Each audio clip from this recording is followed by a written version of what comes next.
हमारे पास अब तुम्हारे लिए कुछ भी नहीं है। जिस पत्नी को तुम भगाकर लाए थे, अब उसे ढूंढो और अपना और अपने बच्चे का पेट पालो। मेरी माँ ने गुस्से से मुझे ये कहते हुए धक्का दिया था। मेरी पत्नी श्रेया 2 महीने से कहीं गायब थी।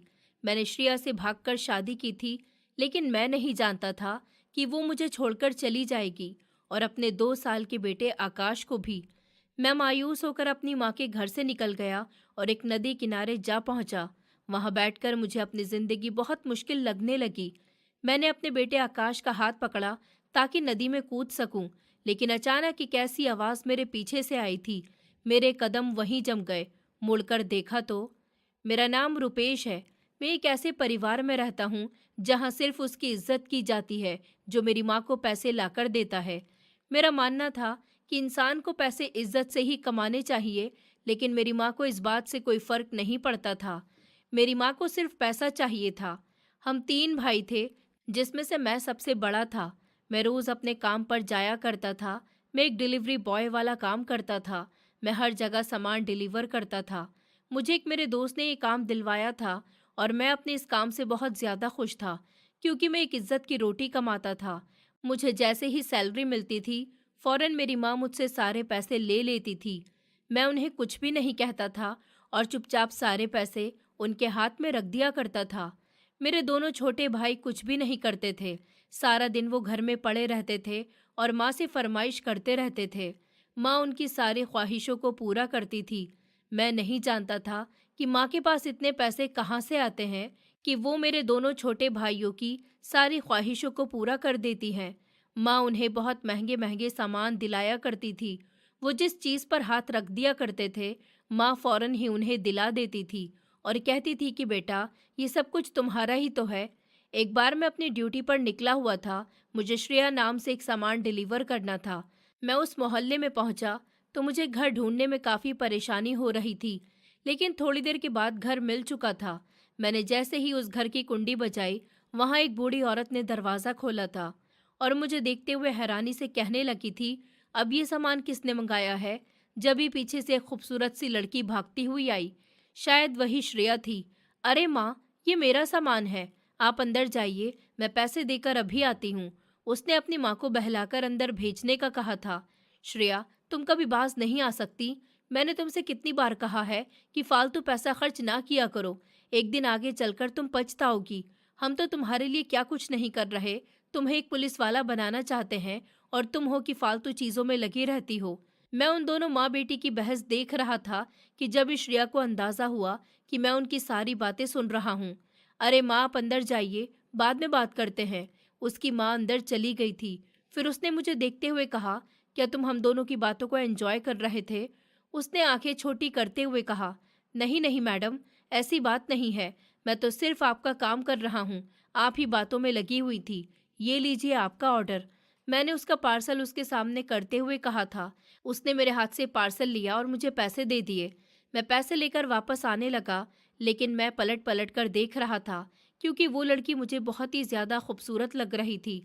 मैंने आज से पहले इतनी खूबसूरत लड़की नहीं देखी थी। कहीं ना कहीं मुझे ये भी लग रहा था कि श्रेया भी मुझे उसी नज़र से देख रही थी, लेकिन मैंने अपने दिमाग से ये ख्याल फ़ौरन झटक दिया था, क्योंकि ऐसा नहीं हो सकता था। अक्सर श्रेया का ऑर्डर मैं ही डिलीवर करने जाया करता था। एक बार 2 महीने 3 महीने बीत गए, लेकिन श्रेया का कोई ऑर्डर मेरे हाथ से नहीं जा रहा था। मैं परेशान सा हो गया था कि आखिर कुछ हो तो नहीं गया। मैंने सोचा कि मैं श्रेया के घर जाकर पता लगा कर आता हूँ, लेकिन फिर मेरे दिमाग में ख्याल आया कि मेरा आखिर उस लड़की से क्या रिश्ता है जो मैं उसके घर जाकर उसके बारे में पता करूँ। यही सोच मेरे दिमाग पर छाई हुई थी, लेकिन फिर मैंने इरादा कर लिया कि मैं कल को श्रेया के घर जाकर पता लगाऊंगा। अगले दिन मैं उसी मोहल्ले में पहुंच गया और सीधा श्रेया के घर पहुंचा। वहां बहुत ही ज्यादा शांति नजर आ रही थी, क्योंकि मैं यहाँ जब भी पहले आता था तो ऐसी शांति नहीं होती थी। यहाँ से हमेशा शोर और शरारत की आवाज़ें आती रहती थी, लेकिन आज तो पूरी तरह खामोशी छाई हुई थी। मैंने दरवाज़ा बजाया। एक बार बजाने पर दरवाज़ा नहीं खुला तो मैंने दोबारा बजाया और थोड़ी देर बाद दरवाज़ा खोला गया। दरवाज़ा खोलने वाली श्रेया थी। उसे देखकर मैं हैरान रह गया था, क्योंकि वो देखने में ऐसी लग रही थी जैसे उसने बहुत कुछ सहा हो। उसे देखकर मेरा दिल कटकर रह गया था। वो भी मुझे देखकर थोड़ा हैरान हुई थी, लेकिन फिर रोते हुए मुझे देखने लगी थी। मैंने उससे बहुत ही धीमे लहजे में पूछा था, श्रेया मैडम, आपको क्या हुआ?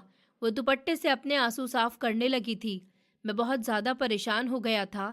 श्रेया मैडम, मुझे बताइए कि आपको क्या हुआ है? मैं बहुत ज़्यादा परेशान हो रहा हूँ। मुझसे आपका ये रोना नहीं देखा जा रहा। मैंने बहुत हैरत से पूछा था।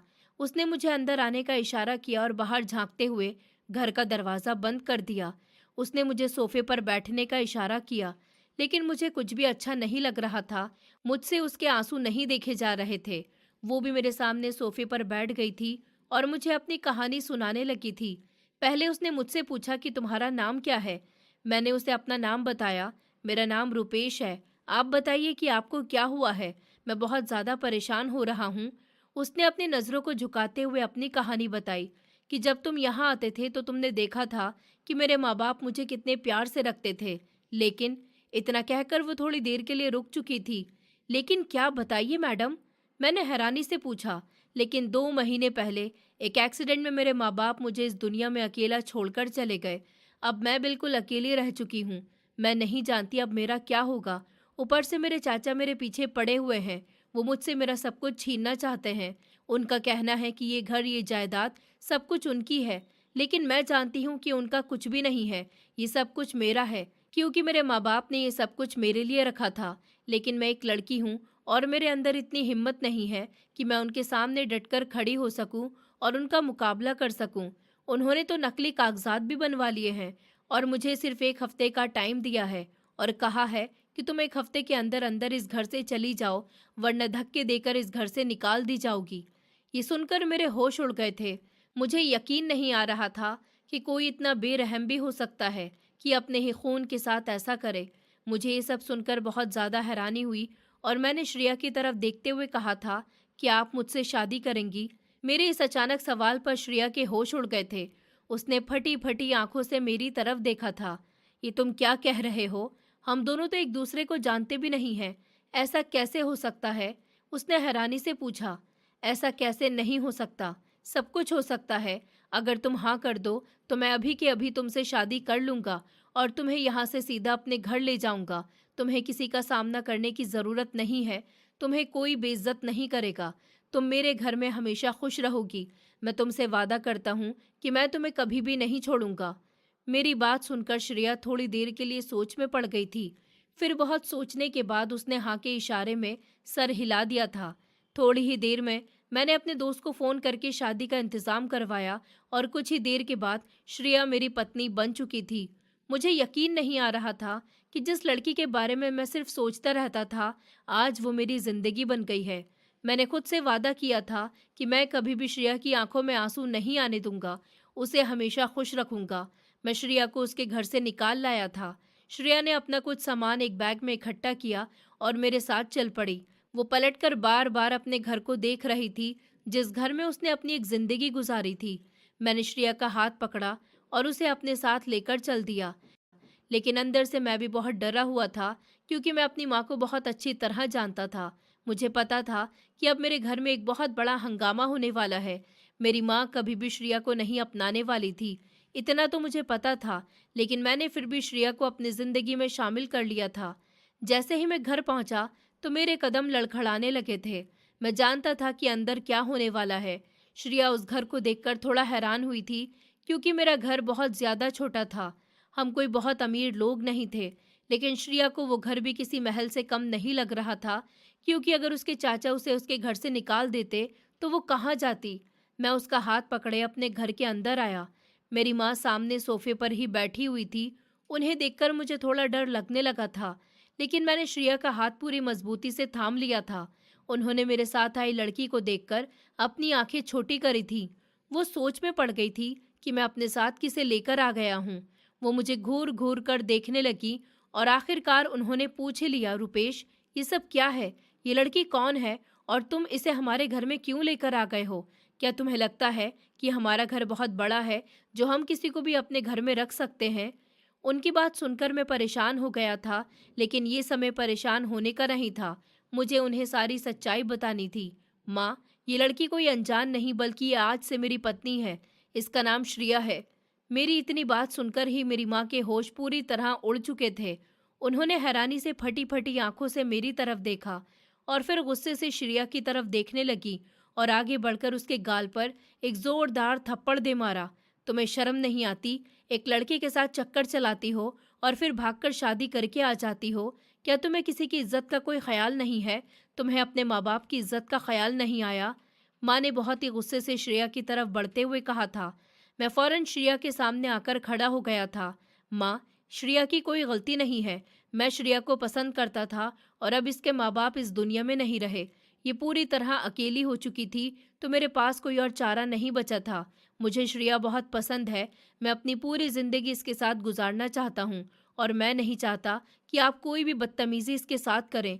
मैं ये बर्दाश्त नहीं करूँगा क्योंकि आज से श्रेया मेरी पत्नी है और मैं अपनी पत्नी की देखभाल करना अच्छे से जानता हूँ।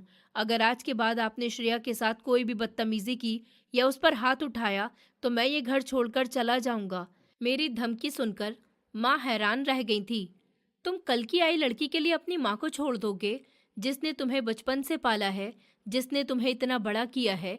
तुम सिर्फ एक लड़की की खातिर अपनी माँ को छोड़ने के लिए तैयार हो? तुम्हें ये कहते हुए शर्म नहीं आई? उनकी बात सुनकर मुझे थोड़ा अफसोस हुआ। नहीं माँ, ऐसी बात नहीं है, लेकिन मैं श्रेया से भी बहुत मोहब्बत करता हूँ। मैं इसे नहीं छोड़ सकता। आपको इसे अपनाना होगा क्योंकि अब इस लड़की का इस दुनिया में कोई नहीं है और मैं इसे इस तरह बेसहारा नहीं छोड़ सकता। मेरी बातें सुनकर माँ खामोश हो गई थी। ठीक है, जैसा तुम चाहते हो वैसा ही होगा, लेकिन याद रखना, मैं कभी भी इस लड़की को दिल से नहीं अपनाऊंगी। ये सिर्फ इस घर में रहेगी। माँ मान चुकी थी। मैं श्रेया को लेकर अपने कमरे की तरफ आ गया था और माँ हम दोनों को जाता हुआ देखकर अपने दांत पीसती रह गई थी। वो अब सोचने लगी थी कि इस लड़की को मुझसे कैसे दूर किया जाए। मैं श्रेया को अपने कमरे में लेकर आया तो वो फिर से रोने लगी थी। मैंने उसके कंधे पर हाथ रखा। श्रेया, तुम ऐसे मत रो। तुम जानती हो कि हर माँ इसी तरह से रिएक्ट करती है अगर उनका कोई बच्चा ऐसा काम करे तो। हमारी माँ ने हमें पाला है, इसलिए वो थोड़ा नाराज है, लेकिन तुम उन्हें खुश कर देना ताकि वो तुमसे नाराज न रह सके। श्रेया मेरी बात सुनकर खामोश हो गई थी। मैं नहीं जानता था कि श्रेया के दिमाग में क्या चल रहा है। अगले दिन का सूरज जोर शोर से निकला था। जब मेरी आंख खुली तो मैंने देखा कि श्रेया सोफे पर बैठी थी। श्रेया, क्या हुआ? क्या तुम सारी रात सोई नहीं? क्या तुम्हें नींद नहीं आई? वो मेरी बात सुनकर खामोश हो गई। नहीं, ऐसी बात नहीं है। मेरी आंख जल्दी खुल गई थी। मेरी आदत है जल्दी उठने की। उसकी बात सुनकर मैं खामोश हो गया था। श्रेया धीरे से चलती हुई मेरे पास आई। ऐसा लग रहा था जैसे वो मुझसे कुछ कहना चाहती हो लेकिन कह नहीं पा रही। क्या हुआ है श्रेया? क्या तुम्हें कुछ कहना है मुझसे? मेरी बात सुनकर श्रेया ने मेरी तरफ देखा था। हाँ रुपेश, मुझे आपसे बात करनी है, बहुत ज़रूरी बात है। उसकी बात सुनकर मैं थोड़ा हैरान हुआ था। ऐसी भी क्या बात है, बताओ मुझे, मैं सुन रहा हूँ। उसने नज़रें झुकाते हुए कहा था कि रुपेश, मैं पढ़ना चाहती हूँ। मेरे माँ बाप का सपना था कि मैं एक पुलिस ऑफिसर बन जाऊँ, लेकिन उनका सपना पूरा होने से पहले ही वो इस दुनिया से चले गए। लेकिन मैं उनका सपना हर हाल में पूरा करना चाहती हूँ। क्या तुम मेरी मदद करोगे? उसने बहुत हिचकिचाते हुए मुझसे पूछा था, लेकिन ये सुनकर मैं खामोश हो गया था क्योंकि मेरे पैसों से तो घर का गुजारा होना ही इतना मुश्किल हो रहा था। अब मैं श्रेया की पढ़ाई का खर्चा नहीं उठा सकता था। श्रेया, मुझे तुम्हारी पढ़ाई से कोई भी परेशानी नहीं है, लेकिन मेरे पूरे महीने की सैलरी सिर्फ घर के खर्चों में ही पूरी हो जाती है। कभी कभी तो मेरी सैलरी भी कम पड़ जाती है। मैं तुम्हारी कॉलेज की फीस कहाँ से भरूंगा? मेरे पास तो तुम्हारी फीस भरने के लिए भी पैसे नहीं होंगे। मैंने बहुत शर्मिंदगी से कहा था। मेरी बात सुनकर श्रेया खामोश हो गई थी। थोड़ी देर बाद बोली कि कोई बात नहीं रुपेश। थोड़ी ही देर बाद मैं श्रेया को लेकर नीचे आ गया था। नाश्ते की टेबल लग चुकी थी, लेकिन वहां बैठे लोग बहुत ज्यादा नाराज लग रहे थे। मेरी माँ ने आंख उठाकर भी हम दोनों की तरफ नहीं देखा था। मैंने कुर्सी खींचते हुए श्रेया को बैठने का इशारा किया था। श्रेया खामोशी से बैठ गई थी, लेकिन वो बहुत ज्यादा उदास नजर आ रही थी।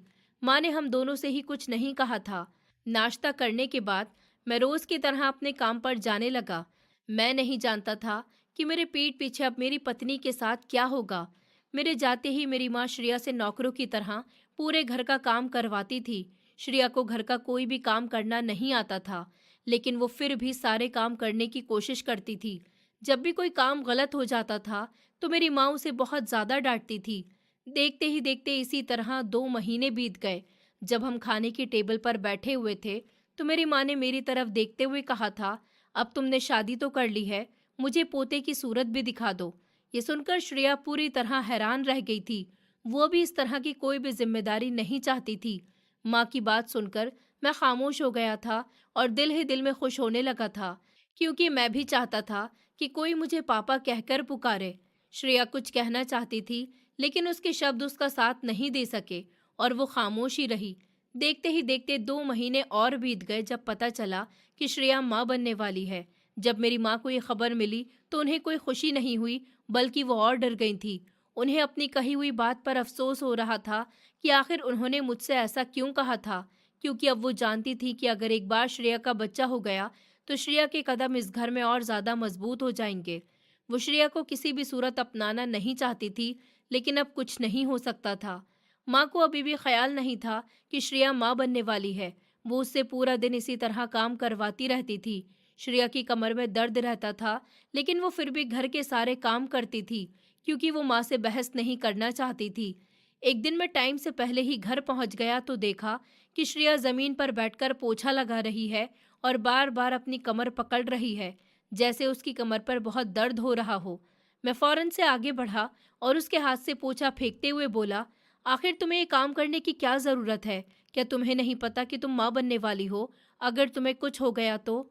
शोर सुनकर माँ फौरन बाहर आ गई थी और देखकर बोली थी, श्रेया, ये तुम क्या कर रही हो? मैंने तुमसे कितनी बार कहा है कि तुम घर के काम ना किया करो। अगर बच्चे को कुछ हो गया तो क्या होगा? क्या तुम्हें ज़रा ख्याल नहीं है? वो मुझे देखकर इस तरह कह रही थी जैसे कुछ जानती ही नहीं है। वो मेरे सामने इस तरह इसीलिए बोल रही थी ताकि मैं उन्हें कुछ कह न सकूं। मैं माँ की बात को नज़रअंदाज करता हुआ श्रेया को लेकर अपने कमरे की तरफ बढ़ गया था। पीछे से माँ मुझे घूरती रह गई थी। मैं श्रेया को कमरे में लेकर आया और दरवाज़ा बंद कर दिया। श्रेया, तुम्हें क्या ज़रूरत थी ऐसे काम करने की? अगर तुम्हें कुछ हो जाता तो मैं क्या करता? क्या तुम्हें नहीं पता कि डॉक्टर ने क्या कहा है? तुम्हें अपना बहुत ख़ास ख्याल रखना है। तुम्हारे अंदर बहुत कमज़ोरी है, जिससे बच्चे को और तुम्हें खतरा हो सकता है। मेरी बात सुनकर श्रेया ने कुछ भी नहीं कहा, क्योंकि उसके पास कहने के लिए कुछ था ही नहीं। वो क्या कहती कि मेरी माँ उससे ये सारा काम करवाती है। अगर वो मुझे कह भी देती तो शायद मैं यकीन नहीं करता। यही सोचकर वो खामोश रही और मेरी माँ के जुल्म सहती रही। देखते ही देखते वो समय आ गया जब श्रेया का दर्द बढ़ गया। मैं उसे लेकर फौरन अस्पताल पहुंचा। मैं परेशानी से ऑपरेशन थिएटर के बाहर टहल रहा था। मुझे फिक्र हो रही थी कि पता नहीं अब क्या होगा। थोड़ी ही देर बाद डॉक्टर बाहर आई और मुझे देखते हुए खुशी से बोली, बधाई हो, आपके यहाँ बेटा हुआ है। लेकिन बेटा और माँ दोनों ही बहुत ज़्यादा कमज़ोर हैं। मैंने आपको पहले भी कहा था कि आपको अपनी पत्नी का बहुत ख्याल रखना होगा, लेकिन उन्हें देखकर नहीं लगता कि आपने उनका बिल्कुल भी ख्याल रखा है।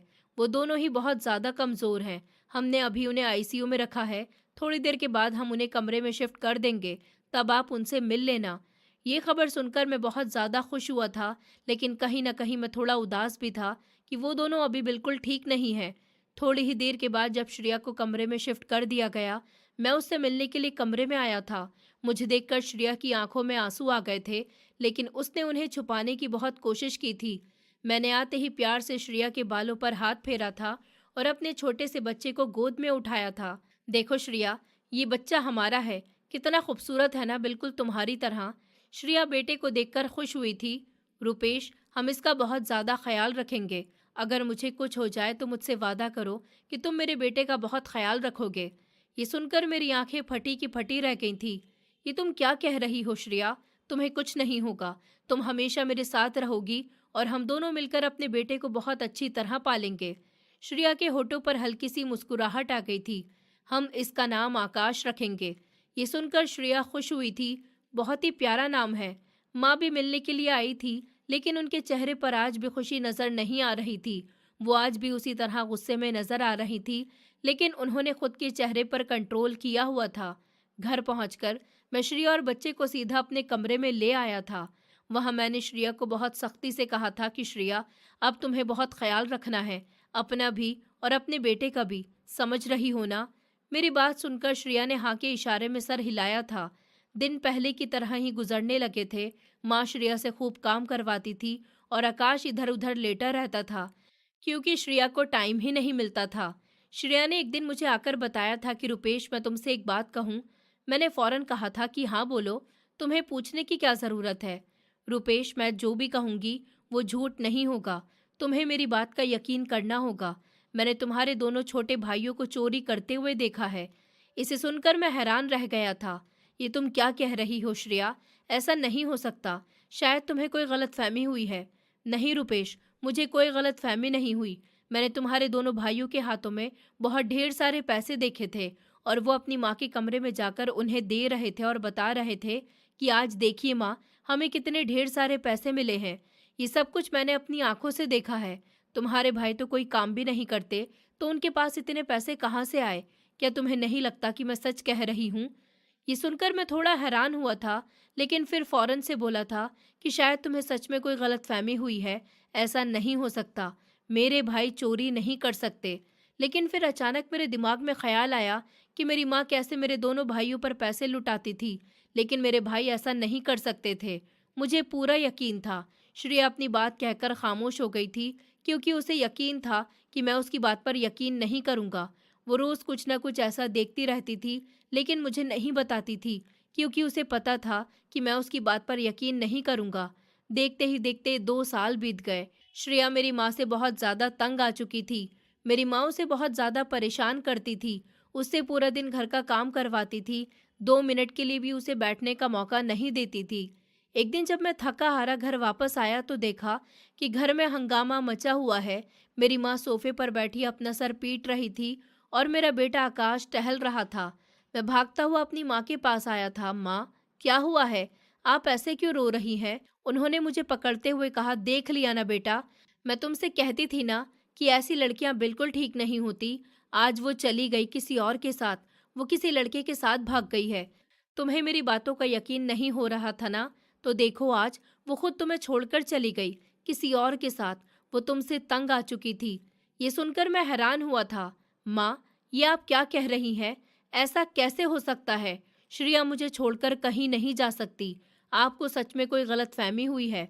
मैं फौरन अपने कमरे की तरफ गया और पूरा घर छान लिया, लेकिन मुझे श्रेया कहीं नजर नहीं आई। मैं अफसोस से गिरता हुआ सोफे पर बैठ गया और अपना सर अपने हाथों में पकड़ लिया। देखा ना बेटा, मैं कहती थी ना, ऐसी लड़कियां बिल्कुल ठीक नहीं होती। मेरी माँ मेरे कंधे पर हाथ रखते हुए कहने लगी थी। मुझे यकीन नहीं आ रहा था कि श्रेया मुझे छोड़कर इस तरह जा सकती है। मैं श्रेया से बहुत मोहब्बत करता था। मैं उसे खोने का कभी सोच भी नहीं सकता था, लेकिन आज श्रेया मुझसे दूर हो चुकी थी और मुझे यकीन नहीं हो रहा था। मैंने अपने बेटे आकाश को अपने सीने से लगाया था। तभी मेरी माँ पास आकर बोली थी, उसे तो अपने 2 साल के बच्चे पर भी जरा सा ख्याल नहीं आया और बेशर्मों की तरह तुम्हें और अपने बच्चे को अकेला छोड़कर चली गई। मेरी माँ की बातें मेरे दिल को चीर रही थी। मैं आकाश को लेकर अपने कमरे में आ गया था और उसे अपने सीने से लगा लिया था। पूरा दिन गुजर गया था, लेकिन मेरी माँ मेरे कमरे में नहीं आई थी। उन्होंने इतना भी नहीं कहा था कि आकाश को कुछ खिला दो, वो भूखा होगा। उन्हें तो किसी की कोई फिक्र ही नहीं थी। शायद उन्हें तो खुशी हो रही होगी कि उनके सर से एक परेशानी उतर गई है। दूसरे दिन आकाश खुद ही कमरे से निकल गया और माँ के पास जाकर बोला था, दादी, मुझे भूख लग रही है, मुझे कुछ खाने को दे दीजिए। माँ ने उसकी तरफ देखे बिना कहा था कि अपने बाप से जाकर कहो कि तुम्हारी माँ के जाने का गम छोड़ दे और तुम्हारे ऊपर ध्यान दे। हम तुम दोनों को इस तरह नहीं पाल सकते। जाकर अपने बाप से बात करो। आकाश छोटा था, वो इन बातों को बिल्कुल भी नहीं समझ पाया था। जब माँ अपने कमरे में चली गई तो आकाश किचन में गया। उसे वहाँ कुछ खाने को पड़ा हुआ मिला। उसने वही बचा कुचा खा लिया और वापस कमरे में आ गया। ऐसे ही दिन बीतते गए। एक दिन माँ मेरे कमरे में आकर बोली, क्या तुम पूरी जिंदगी इसी तरह उस धोखेबाज लड़की का गम मनाते रहोगे? क्या तुम्हें अब अपनी जिंदगी में कुछ नहीं करना? क्या तुम्हें अपने बच्चे को नहीं पालना? अब हमारे पास तुम्हारे लिए कुछ भी नहीं है। जिस तरह तुम अपनी पत्नी को भगाकर लाए थे, अब जाओ जाकर उसे ढूंढो और अपना और अपने बच्चे का पेट पाल लो। मेरी माँ ने गुस्से से कहते हुए मुझे धक्का दिया था। मुझे यकीन नहीं आ रहा था कि मेरी अपनी माँ मेरे साथ ऐसा कैसे कर सकती है। क्या उन्हें मैं तब तक ही प्यारा था जब तक मैं उन्हें पैसे कमाकर देता था? आज मुझे इस बात का यकीन हो गया था कि श्रेया ने मुझे जो कुछ भी बताया था वो झूठ नहीं था, क्योंकि माँ को सिर्फ मेरे दोनों छोटे भाई ही पसंद थे। माँ ने मुझे कभी भी इतने प्यार से नहीं देखा था जितना वो उन दोनों को देखा करती थी। माँ की बात सुनकर मैं घर से बाहर निकल आया था। जैसे ही मैं सड़क पर चलने लगा, मुझे बहती हुई नदी नजर आई थी। मेरा दिल और ज्यादा उदास हो गया था। मैं उस नदी के पास जाकर खामोशी से बैठ गया था और उस बहते हुए पानी को देखने लगा था। दिल चाह रहा था कि इस बहते हुए पानी में छलांग लगाकर आज अपनी जिंदगी खत्म कर दूं। जो बेइज्जती मेरी किस्मत में आई थी, वो मैं मरते दम तक नहीं भूल सकता था। मेरी माँ ने मुझे उस लड़की से शादी के लिए मना किया था, लेकिन मैंने सिर्फ और सिर्फ अपने दिल की सुनी थी कि मेरी पत्नी है, मेरी फिक्र करेगी, वो मेरी बात को समझेगी। लेकिन मैं नहीं जानता था कि ये सब सिर्फ मेरा ख्याल है। सच्चाई अब इससे बिल्कुल उल्टी थी। मैं अपनी माँ के खिलाफ गया था और ये शादी की थी। आज मेरी पत्नी को गए हुए पूरे 4 महीने बीत गए थे और अब मेरे घर में मेरे लिए कुछ भी नहीं बचा था। मैंने वहाँ फ़ोन किया जहाँ मैं काम करता था, लेकिन उन्होंने भी मुझे अब काम देने से मना कर दिया था। मेरी माँ ने भी मुझे घर से निकाल दिया था। अब मैं नहीं जानता था मेरी ज़िंदगी में आगे क्या होगा। मैं कब तक लोगों से उधार पकड़कर अपनी ज़िंदगी की गाड़ी चलाता। अब तो लोगों ने भी मुझे पैसे देने से मना कर दिया था कि हमारे पास फालतू के पैसे नहीं हैं, तुम पहले हमारे पहले के पैसे वापस करो, उसके बाद ही हम तुम्हें नया उधार देंगे। उससे पहले उम्मीद रखने की कोई ज़रूरत नहीं है। ये बातें मुझे अंदर ही अंदर ख़त्म कर चुकी थी और मैं बहुत ज़्यादा मजबूर हो गया था। काफ़ी देर तक मैं इसी बहती नदी को देखते हुए रोता रहा था और फिर मैंने आंखें बंद करके ऊपर वाले से बात करना शुरू की थी।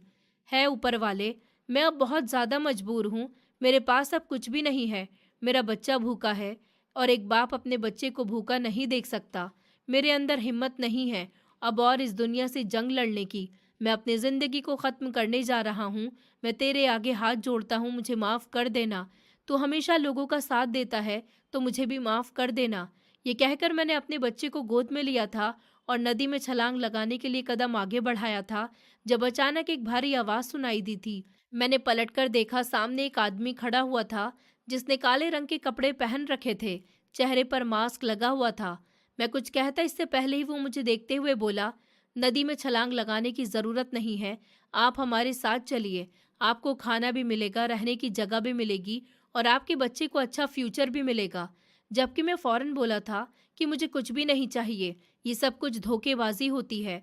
मुझे पता है तुम मेरे साथ और मेरे बच्चे के साथ क्या करने का इरादा रखते हो।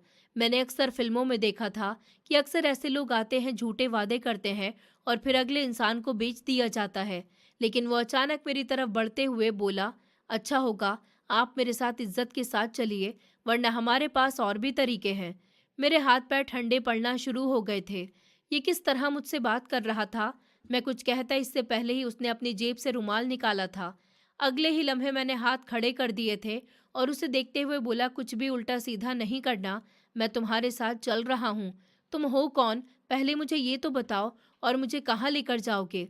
जबकि वो मेरी तरफ एक कार्ड बढ़ाते हुए बोला था, आपको इधर लेकर जाना है, हमारे पास ऑर्डर है, इसके अलावा और कुछ नहीं बता सकता। मैंने कार्ड की तरफ देखा, वहाँ एक घर का एड्रेस लिखा हुआ था। वो मुझे अपने साथ गाड़ी तक ले आया था। इतनी बड़ी गाड़ी देखकर मैं हैरान रह गया था। मैंने कभी ख्वाब में भी नहीं देखा था।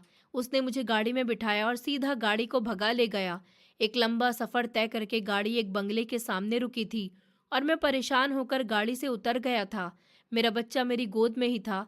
वो आदमी मुझे देखते हुए बोला कि आप अपने बेटे को मेरी गोद में दे दीजिए, लेकिन मैंने अपने बच्चे को अपने सीने में छुपा लिया था। मैं अपने बच्चे को अपने हाथों से मार सकता था, लेकिन किसी और के हाथों में नहीं दे सकता था। उसने मेरी फीलिंग्स को महसूस कर लिया था, तो वो खामोश हो गया था और मुझे अंदर आने का इशारा किया था। मैं अपने बच्चे के साथ बंगले में आया था।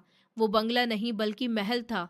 इतना बड़ा आज से पहले मैंने सिर्फ एक ऐसा घर टीवी या फिल्मों में ही देखा था। उसने मुझे ड्राइंग रूम में बैठा दिया था और मैं जब से ऐसे ही अपने बच्चे को गोद में लिए हुए बैठा था। मुझे यहाँ बैठे हुए काफ़ी देर हो गई थी। मैं अब थक चुका था। मेरा बच्चा भूख से अब एक बार फिर रोना शुरू हो गया था। मैं हिम्मत करके खड़ा हुआ था। अभी मैं दरवाजे तक जाता जब दरवाज़ा खुला था और एक नौकर खाना लेकर अंदर आया था। उसके पास एक ट्रॉली थी, उसमें बहुत सारे खाने मौजूद थे। वो मुझे देखते हुए बोला, हमारी मैडम अभी अभी अमेरिका के लिए निकली हुई हैं, वरना वो आपसे मिल लेती, लेकिन उन्होंने जाने से पहले हमें कहा है कि आपका अब बहुत ख्याल रखना है और आप अब इसी घर में रहेंगे। आप बैठ जाइए, मैं आपके लिए खाना लगा देता हूँ। फिलहाल मैंने कोई भी जवाब नहीं दिया था क्योंकि मुझे सिर्फ खाने नजर आ रहे थे जो मुझे अपने बच्चे को खिलाने थे और खुद भी खाना था। उसने मेरे सामने टेबल पर खाना लगा दिया था। मैंने अपने बच्चे को पेट भरकर खाना खिलाया था और फिर अपने पेट में डालना शुरू कर दिया था। खाना खाने के बाद अचानक ही मुझे बहुत तेज नींद आने लगी थी। वो नौकर दरवाजे के पास ही खड़ा था। मैं कुछ कहता इसके पहले वो मुझे देखते हुए बोला, आपको मैं आपका कमरा दिखा देता हूँ, आप वहाँ आराम कर लीजिए, वहाँ पर आपकी ज़रूरत का सारा सामान मौजूद है। ये कहकर वो मुझे एक कमरे में ले आया था। कमरा बहुत ज़्यादा खूबसूरत था। मेरा बच्चा बड़ा सा कमरा देखकर बहुत ज़्यादा खुश हो गया था। मेरे घर पर कोई बेड नहीं था और मेरे बच्चे की ख्वाहिश थी कि वो बेड पर लेटे। वो उस पर चढ़कर कूदने लगा था, जबकि मैं दीवारों को देख देख कर परेशान हो रहा था। आखिर कौन था वो इंसान जो मुझे यहाँ पर लेकर आया था और किसने मुझे यहाँ बुलाया था? कौन थी वो मैडम? मैं अपनी सोचों में गुम था। कब बिस्तर पर बैठा, कब नींद में चला गया, कुछ पता ही नहीं चला। अगली सुबह का सूरज पूरे जोर शोर से रोशन हुआ था। मेरी आंख सूरज की पहली किरण पर ही खुल चुकी थी। उठते ही आकाश ने खाना खाने का शोर शुरू कर दिया, लेकिन मुझे अब झिझक हो रही थी। कल कितना खाना उन लोगों ने हमें दिया था कि अब मुझे मुंह से खाना मांगना चाहिए, लेकिन अपने बच्चे के आगे माँ बाप हमेशा बेबस हो जाते हैं। मैंने आकाश का मुंह हाथ धोया था और कमरे के बाहर आ गया था। घर में खाने की खुशबुएं फैली हुई थी। न चाहते हुए भी मेरे कदम किचन की तरफ बढ़ गए थे। किचन बहुत ज़्यादा खूबसूरत बना हुआ था और वहाँ पर 3 नौकर काम कर रहे थे। मुझे देखते ही तीनों ने झुककर नमस्ते किया और एक नौकर फौरन बोला था, नाश्ता दूँ सर आपको? आप क्या लेते हैं नाश्ते में? आप बैठ जाइए ना प्लीज़। उसने टेबल की तरफ इशारा किया था, जबकि मैं अपने बच्चे को लेकर बैठ गया था। मुझे ऐसा लग रहा था जैसे मैं सच में इस घर का मालिक हूँ और वो तीनों मेरे ही नौकर हैं। कुछ ही देर के बाद मेरे सामने ढेर सारा नाश्ता रख दिया गया था। मैं खामोशी से अपने बच्चे को खाना खिलाने लगा था और खुद भी खा रहा था। नाश्ता करने के बाद मैं किचन से बाहर आ गया था। अब मेरा इरादा था कि मैं पूरा घर देखूं, आखिर पता चल सके इस घर में हो क्या रहा है, ये घर किसका है। अभी मैं बाहर ही आया था जब वही नौकर मेरे पीछे पीछे चलने लगा था। मैंने पलटकर उसे देखा तो वो बोला, मैडम का ऑर्डर है मैं आपके साथ रहूं और आपका हर काम अपने हाथों से करूं। मुझे लगता है कि आप पूरा घर देखना चाहते हैं, मैं आपको पूरा घर दिखा देता हूँ। मैंने कोई जवाब नहीं दिया, बस अपने आकाश को पकड़कर आगे बढ़ गया था। घर बहुत ही ज्यादा खूबसूरत और बड़ा था, लेकिन जैसे ही एक कमरे के पास पहुंचा, नौकर उस दरवाजे के सामने खड़ा हो गया था और मुझे देखते हुए बोला, यहाँ जाने की किसी को भी इजाज़त नहीं है। मैडम ने यहाँ जाने से मना किया है। आप नीचे का पोर्शन देख लीजिए। मेरा दिल अब जोर जोर से धड़का था। इस कमरे में कोई तो बात जरूर थी। शायद इस कमरे में ही वो सच्चाई छुपी हुई थी जिसके पीछे मुझे यहाँ लाया गया था। अब मैं उसके साथ घर के बाहर आ गया था। लॉन का पीछे वाला हिस्सा कुछ खंडर जैसा लग रहा था। मेरा दिल चाहा कि मैं वहां जाऊं, लेकिन मेरे साथ आकाश था। इसी वजह से मैंने अपने कदम रोक लिए थे। मैं अब अपने कमरे में जाने के बदले लॉन में ही बैठ गया था। वो नौकर अब मुझसे थोड़ी दूर खड़ा था। मैं थोड़ी देर बैठा रहा, फिर मैंने फैसला कर लिया कि मैं अब यहाँ से चला जाता हूँ। न जाने ये किसका घर है, कौन मुझे यहाँ रहने के लिए कह रहा है। कहीं ये मेरे लिए आगे जाकर खतरा ना बन जाए।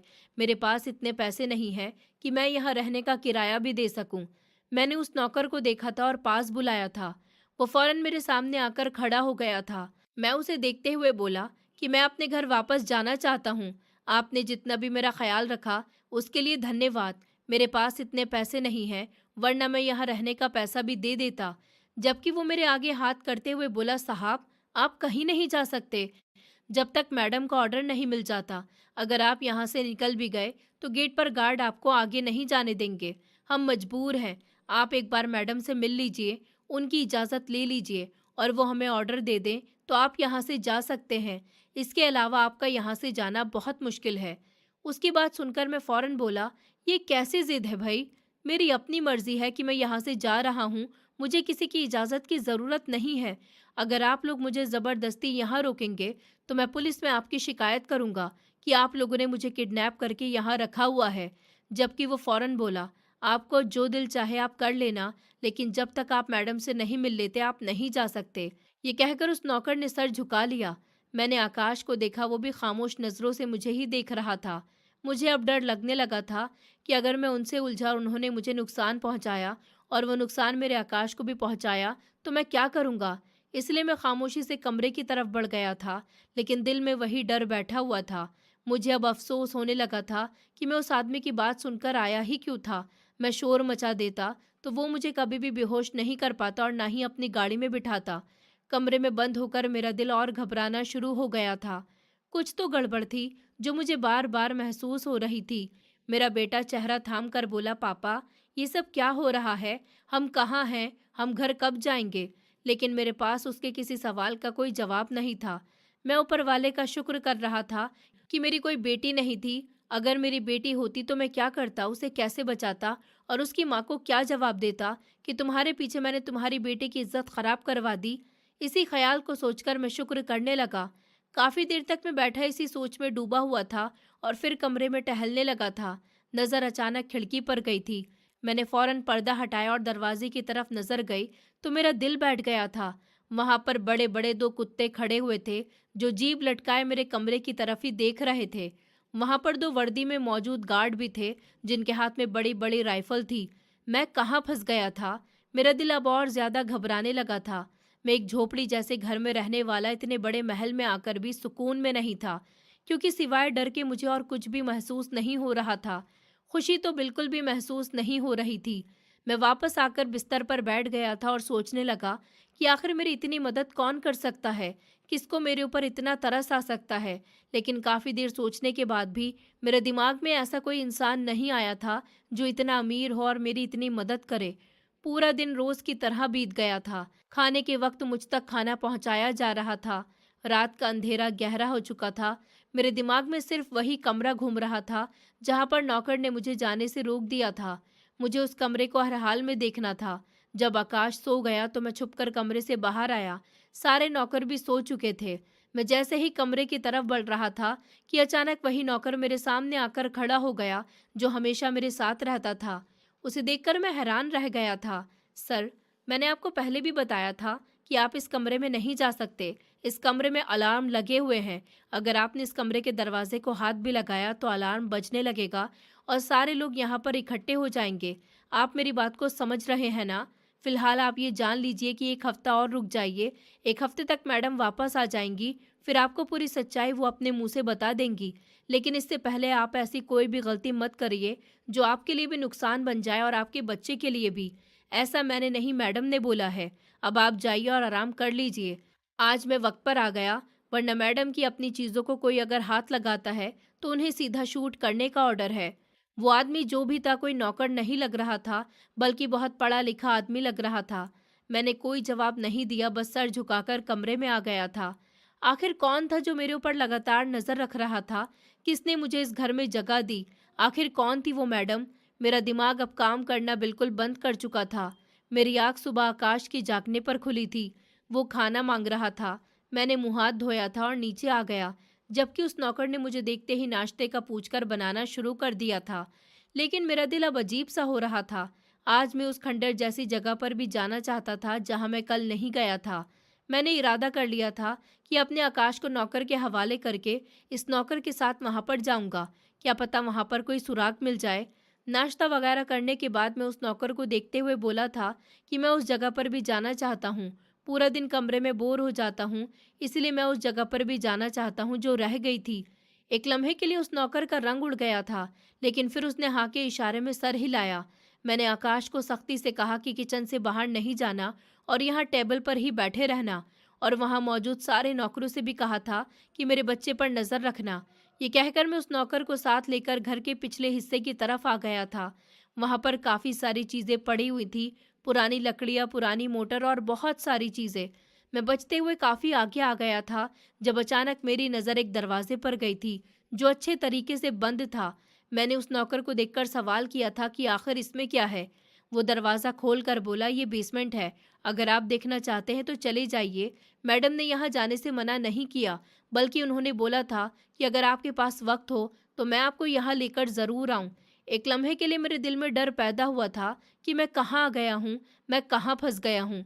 ये सवाल मेरे दिल में मचलने लगा था जब वो दरवाज़ा खोलकर एक तरफ हो गया था। सीढ़ियाँ नीचे की तरफ जा रही थी। क्या मुझे जाना चाहिए?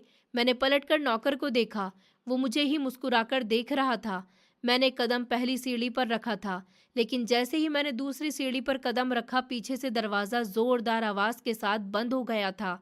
मैं चिल्लाकर दरवाजे की तरफ भागा था और ज़ोर-ज़ोर से बजाने लगा था कि दरवाज़ा खोलो, क्या हो गया? दरवाज़ा क्यों बंद किया गया है? मुझे डर लग रहा है। ये कैसा मज़ाक है? लेकिन किसी ने दरवाज़ा नहीं खोला था। ये सब क्या हो रहा था? मेरी जान निकल रही थी। मैं चिल्ला-चिल्लाकर कह रहा था। मैं इतनी ज़ोर से चिल्ला रहा था कि मेरा गला सूखना शुरू हो गया था और मैं वहीं सीढ़ी पर बैठ गया था। काफ़ी देर बैठे रहने के बाद मेरी हालत अब जब थोड़ी बेहतर हुई, मैंने नज़र घुमाकर बेसमेंट की तरफ देखा। नीचे लाइट जल रही थी। मैं कदम-कदम चलता हुआ ज़ीने से नीचे आ गया था। वहाँ पर पंखा भी लगा हुआ था और बैठने का इंतज़ाम भी था। ये कैसी जगह थी? मुझे कुछ समझ नहीं आ रहा था। यहाँ का मालिक कौन है? आखिर कौन है वो मैडम? मेरे दिमाग में अब यही बातें बार-बार आ रही थी। मेरा आकाश बाहर था। मेरी जान निकलने लगी थी। न जाने वो मेरे बिना कैसा रहेगा? मैं एक बार फिर रोने लगा था और अब हाथ जोड़कर प्रार्थना करने लगा था कि अगर तुम मुझे देख रहे हो तो ऊपर वाले के वास्ते मेरे सामने आ जाओ, वरना डर से मैं मर जाऊंगा। मैंने आज तक किसी भी ऐसे हालात का सामना नहीं किया है। ऊपर वाले के लिए मेरे साथ ऐसा जुल्म मत करो। लेकिन कोई जवाब नहीं आ रहा था। शायद इधर कोई कैमरा नहीं था। मैं अभी इन्हीं सोचों में गुम था जब अचानक मेरी नज़र बेसमेंट के कोने पर गई, जहां पर कुछ सामान पड़ा हुआ था। एक बैग था काले रंग का। मेरे कदम खुद ही उसकी तरफ बढ़ गए। मैंने जैसे ही उस बैग को खोला, ऐसा लगता था जैसे मेरे पैरों के नीचे से ज़मीन निकल गई हो, आसमान मेरे सर पर आ गिरा हो।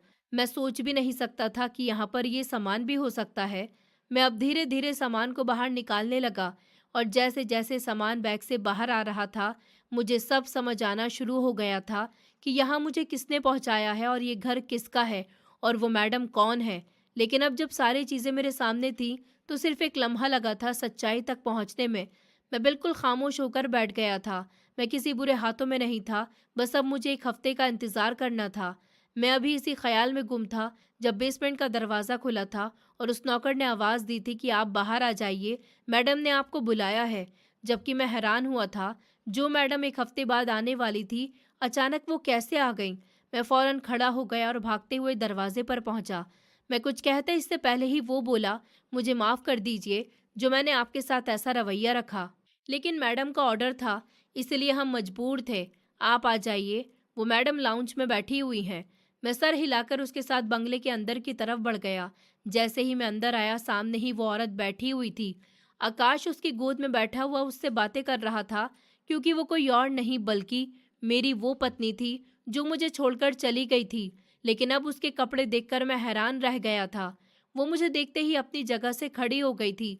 मैं कुछ कहता इससे पहले ही वो बोली, बेसमेंट में मौजूद मेरा सामान देखकर तुम्हें अंदाज़ा हो गया होगा कि मैं कौन हूँ। मैं बोला, मुझे तुम्हारे मुंह से सच्चाई सुननी है। ये सब क्या तमाशा है? मेरा लहजा सख्त हो गया था। 4 महीने से वो औरत गायब थी और अब इस हाल में उसको देखकर मैं हैरान हुआ था। कुछ देर वो खामोश रही और फिर मुझे देखते हुए बोली, बेहतर होगा कि हम दोनों बैठकर बात कर लेते हैं, उसके बाद ही कोई फैसला लेना। जबकि मैं ना चाहते हुए भी बैठ गया था। कुछ देर तक वो खामोश रही और फिर मुझे देखते हुए बोली, दरअसल मैं कोई आम इंसान नहीं हूँ, बल्कि एक माफिया से हूँ। लेकिन मैं माफिया में कोई गुंडों वाला काम नहीं करती हूँ जो लोगों के साथ जुल्म करते हैं, बल्कि मैं एक सीक्रेट एजेंट हूँ जो माफिया की दुनिया में रहकर उन लोगों को ये पता नहीं चलने देती। मैं उनके साथ मिलकर देश के लिए बहुत बड़ा काम कर रही हूँ। ये घर गाड़ी बिजनेस, मैं तुम्हारे सामने बहुत मासूम लगती थी, लेकिन मेरे माँ बाप की ख्वाहिश थी कि मैं कोई ऐसा काम करूँ जो हमारे देश को बचा सके। वो मुझे पुलिस वाला बनाना चाहते थे, लेकिन मेरी पढ़ाई पूरी नहीं हो पाई, तो मैंने खुद से वादा कर लिया कि मैं कोई ऐसा काम ज़रूर करूँगी जिससे मैं अपने देश को बचा सकूँ और अपने माँ बाप का सपना पूरा कर सकूँ। जब मैं उस घर से निकली तो मैंने फ़ौरन ही अपना काम करना शुरू कर दिया और आज मैं इस मुकाम पर पहुँच गई। तुम्हें मेरी बात समझ आ रही है ना? जबकि मैंने ना के इशारे में सर हिलाया था। मुझे कुछ समझ नहीं आया। वो बोली, देखो, मैं तुम्हें आराम से समझाती हूँ। मेरी नौकरी एक टीम के साथ है, ऐसी टीम जो अंदर ही अंदर से उन लोगों को पकड़ते हैं जो हमारे देश के साथ गद्दारी करने की कोशिश करते हैं। मैंने एक ऐसी फील्ड को ज्वाइन किया हुआ है जो लोगों को बचाते हैं, लेकिन दुनिया को दिखाने के लिए नहीं। मैंने माफिया को चुना है, यानी ऐसे लोगों को अपने साथ मिलाया है जो बुरे लोग हैं और उनके बुरे कारनामे जो हमारे देश के लिए होते हैं मुझे पहले ही पता चल जाते हैं और मैं उन्हें होने से पहले ही रोक देती हूँ। ये पैसा, बिजनेस, ये गाड़ी सब कुछ मुझे माफिया से मिली है।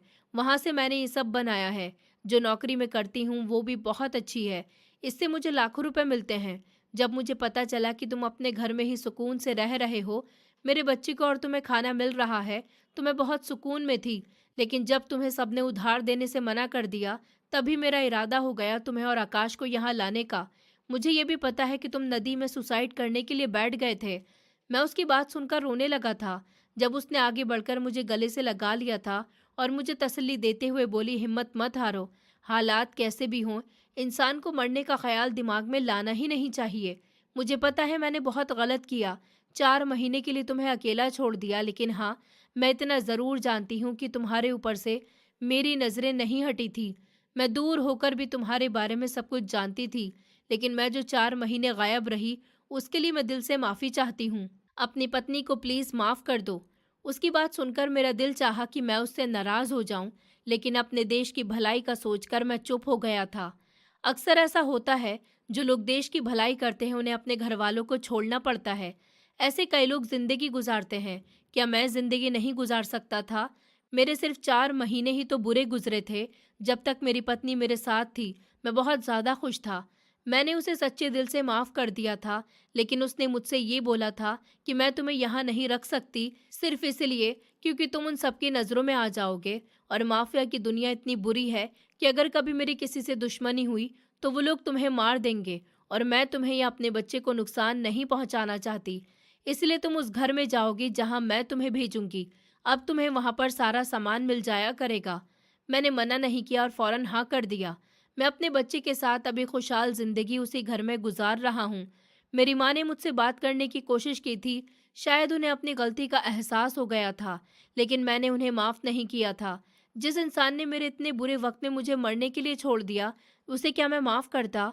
मैं सारे कहानी सुनने वालों को सिर्फ यही कहना चाहता हूँ कि ऊपर वाले के वास्ते अपने बच्चे से मोहब्बत करना सीखो।